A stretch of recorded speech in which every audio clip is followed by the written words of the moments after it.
Hi everyone, welcome back to Imagine After Hours. So before I introduce our guest today, I do have a quick announcement to make. We, the PSR Collaborative and the Imagine After Hours pilot project, would like to thank Imagine Studio Café for hosting us and providing us support to host a number of music recordings, private events, meetings, and interviews in their space. And so because of circumstances brought on by COVID-19, we are moving beyond our operations out of Imagine Studio Café, and we are currently seeking a new space to host social gathering opportunities for folks in mental health recovery. In the meantime, we will continue to release entertainment, interviews, and information about mental health and substance use right here on our YouTube channel, on our Facebook page, and our Instagram. And so without further ado, I would now love to introduce our guest today. Jess Ash is the policy analyst and the work experience coordinator with the Red Cedar Cafe. And we're going to be chatting today about how you can access healthy and delicious meals, as well as taking a peek behind the scenes at their amazing team and the work that they do in the community. Yeah, so my name is Jess and I work at the Red Cedar Cafe. So Red Cedar Cafe is a non-for-profit community meal program. There's a lot of things on the go and it's fueled by mostly volunteers and some staff members. And the main goal is to provide healthy, tasty, and affordable meals to the community. We are currently at 1900 Douglas in the old Paul's Motor Inn. Before we were on Johnson Street where Friends of Dorothy's is now, and then we were at the Comfort Inn, and now we hope to be here for the foreseeable future anyway. It was founded by people who were like in the food services industry as well as other community leaders in the area. And right now our main programs are our free store, which happens Mondays and Fridays from 10 to 2.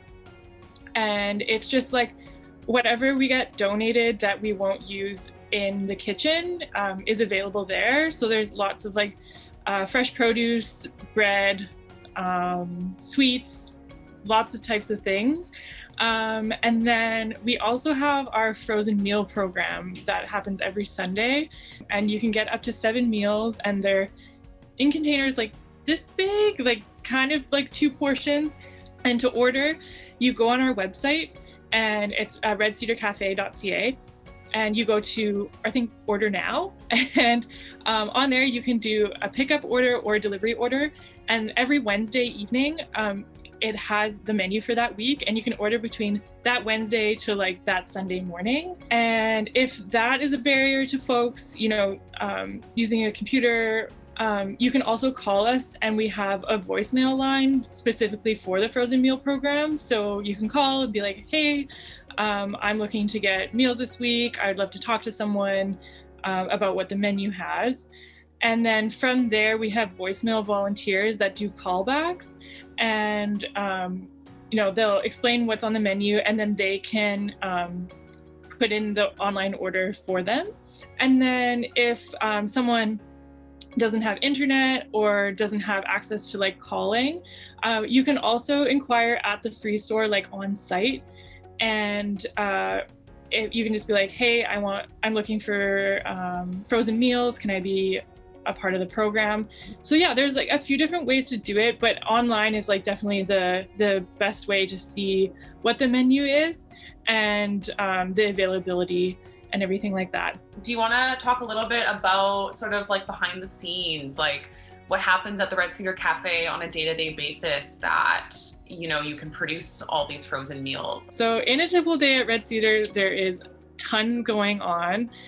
We have a huge volunteer team that does a lot of the prep for the meal orders. Then our culinary team, which is our head chef, Rusty, and then our 2 kitchen supervisors, Alex and Sam.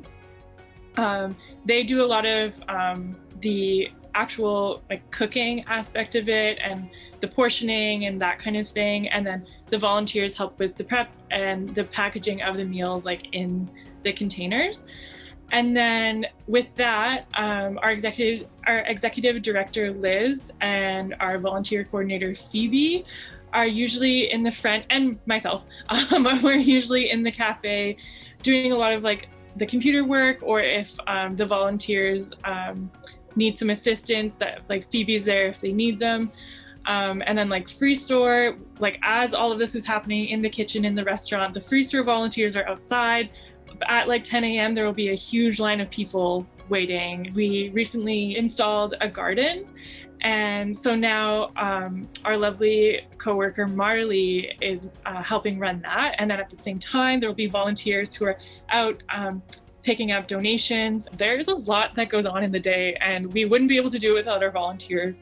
How has your service sort of changed throughout COVID and everything? Yeah, totally. Well, yeah, so Red Cedar Cafe was first founded as a direct response to COVID to address food insecurity in the community that was from a result of COVID, but also because of many other structural issues. At the end of last year until May 15th this year, Red Cedar Cafe had a hot meal outreach program, and we would go to the encampments that are around the city. There's kind of change depending on what the bylaws were, but there was at one time 10 encampments, and we passed out the meals in partnership with Leon, which is a lived experience of homelessness network. So we did breakfast, and that was with the Umbrella Society, and then we also did dinner, and we would do like over 200 meals a day. And although we were doing meal outreach, it involved like a lot of different types of outreach, and as a result we got to connect with a lot of other outreach organizations in the city, like AVI, Solid, and then like VHA nurses. And then also, with that said, we would meet a lot of people who lived in the encampments who would end up working with us, which was really, really great to be able to work directly with them and feel welcomed within the community. And it was great because people were like excited to eat the food that was coming out of the kitchen. Yeah, and so that lasted for a while, and then I started here in January. I was laid off from my farm job, and my coworker asked me if I wanted to work one day a week in the cafe here, and I said okay. And when the cafe was open, it was a pay-as-you-can cafe, which was really, really great. We kind of just like had whatever was donated. The kitchen would make really, really great soups, which are incredible during the winter for sure. And we had like coffee and tea and like treats that were donated. And yeah, it was really great. And I very much hope that that can be a reality again in Red Cedar's future. It's just the only thing that's a barrier to us in doing that is funding. So that operated from January until mid-April, when the new provincial health orders began. And it was really incredible to see community members come in and like if they use the Wi-Fi, they were like applying for housing, and some people would come in and just like want to have a conversation, and some people were talking about how they haven't like felt welcomed in a restaurant in like over a decade. And so it was really nice to be able to have people come in without the pressure to pay. And then when people could pay, you know, we would have this conversation of like, you know, if you pay this much, it can cover this person's meal and this person's meal. And so in the future, we really hope that we can still have that pay-as-you-can model. In April, we had to close the cafe, and we finished the outreach May 15th.